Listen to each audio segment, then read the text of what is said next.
안녕하세요. 방패 계열의 지원을 받아 제작되었음을 알려드립니다. 무책임한 픽은 드리지 않습니다. 좋은 정보로 본인의 후회 없는 선택을 하세요. 에이시문, 현재 밀란은 볼로냐를 상대로는 아주 강한 편이었습니다.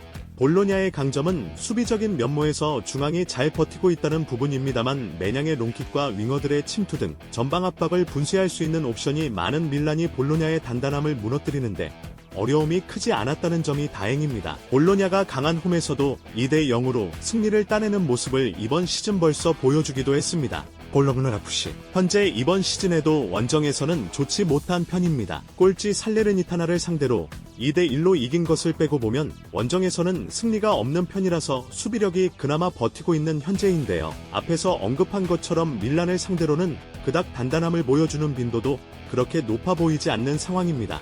지르크지가 돌아오게 되면 그나마 활력에서는 더욱 나은 모습을 보여줄 수 있겠으나 지르크지도 원정에서는 힘을 좀 잃고 있는 모습이 있습니다. 홍 박사 의견, 결론은 밀란이 승리할 가능성이 클 겁니다.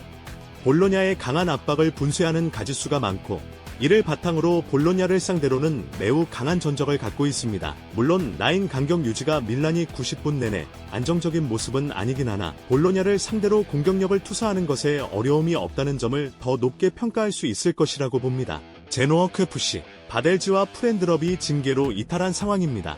전술의 중심인 중원에 빈자리가 생겼습니다.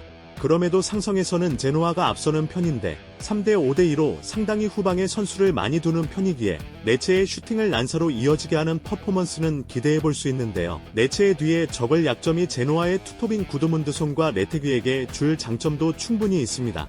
US 레체, 이번에 레체가 제노아를 상대로도 어려운 상황을 보여줄 가능성이 큽니다. 일단 원정에서는 아직 승리가 없는데요. 에너지 레벨을 쥐어짜내서 압박하는 것이 피로도가 있는 원정에서는 수비적인 간격 유지에 도움이 썩 되는 모습은 아닙니다. 레체가 과감하게 슈팅을 만들어내는 모습은 보였지만 제노아 같이 박스 진입을 잘 차단하는 팀을 상대로는 현재 정확도도 제법 떨어지고 있습니다.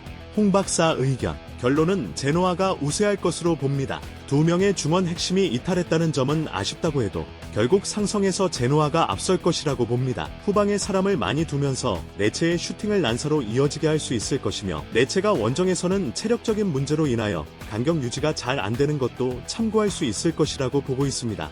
AC 몬차, 제법 사수올로를 상대로는 상성에서 괜찮은 상황입니다. 적어도 중앙에서의 단단한 모습을 보여주는 타입이기 때문인데요. 사수올로가 중원에서 밀리면 수비의 부하가 심하게 오는 편이고 공격에서도 측면에 매달려야 해서 기복이 상당히 심한 편에 들어갑니다. 물론 몬차도 에이스 펫이나도 창조성이 있는 선수라고 하기는 힘들기에 사수올로를 상대로는 한 골 차 이상을 내지는 못하는 모습이 잦습니다.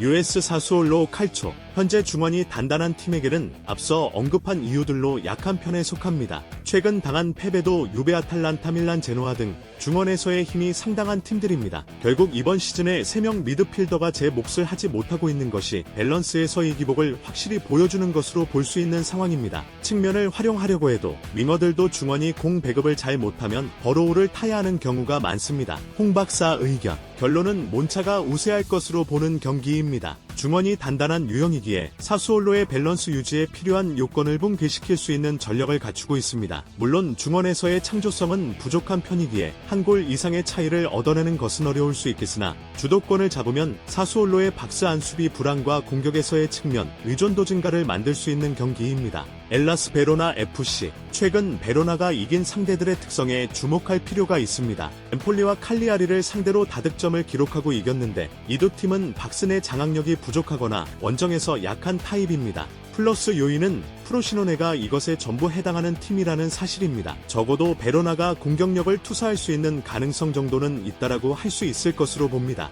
프로시논 칼시오, 원정에서 약하고 슈팅은 리그 내에서 가장 많이 내어주고 있는 팀입니다. 원정에서도 점유율을 잡고 소울레에게 공을 넘겨주는 식으로 운영을 하고 있는데 문제는 득점력이 원정에서는 뚜렷하지 않다는 점입니다. 결국 페이스가 계속해서 끌리다가 상대 역습에 얻어맞아서 패퇴하는 패턴이 반복되는 모습입니다. 그나마 베로나가 팀적으로 뭔가를 하는 팀이 아니라는 점이 다행이라고 할 수는 있겠습니다.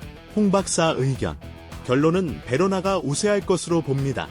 그들은 적어도 슈팅을 많이 주는 팀과 원정에서 약한 팀을 상대할 때에는 승리하는 모습을 보여주고 있습니다. 프로시노네가 이 명제에 모두 해당하는 팀이고 특히 공격력이 원정에서 매우 부족하다는 점이 프로시노네의 발목을 잡을 것으로 봅니다. 물론 베로나도 팀적인 모습보다는 개인에 의존하는 편이기에 다득점과 친한 팀까지는 아닙니다. 유벤투스는 의외로 최근에는 엠폴리에게 고전하는 모양새가 보여졌어요. 지난 시즌에는 4대1로 엠폴리에게 덜미를 잡힌 적도 있었어요. 물론 엠폴리의 상황을 그 당시와 동일하게 볼 수 없는 이유는 후술할 내용에 언급하겠지만 최근 블라호비치의 폼이 좋아서 박스 안에서의 수비나 슈팅 억제에 문제가 있는 팀을 상대로는 제법 골을 잘 투사하는 모습을 보여주고 있어요. 강호들과의 매치에서는 내용이 답답할 수는 있어도 하위권 팀을 상대로도 골을 못 넣는 것보다는 나은 편이에요. 엠폴리는 앞서 언급한 대로 엠폴리가 유벤투스를 생각보다는 잘 잡아내는 모습이 있었어요.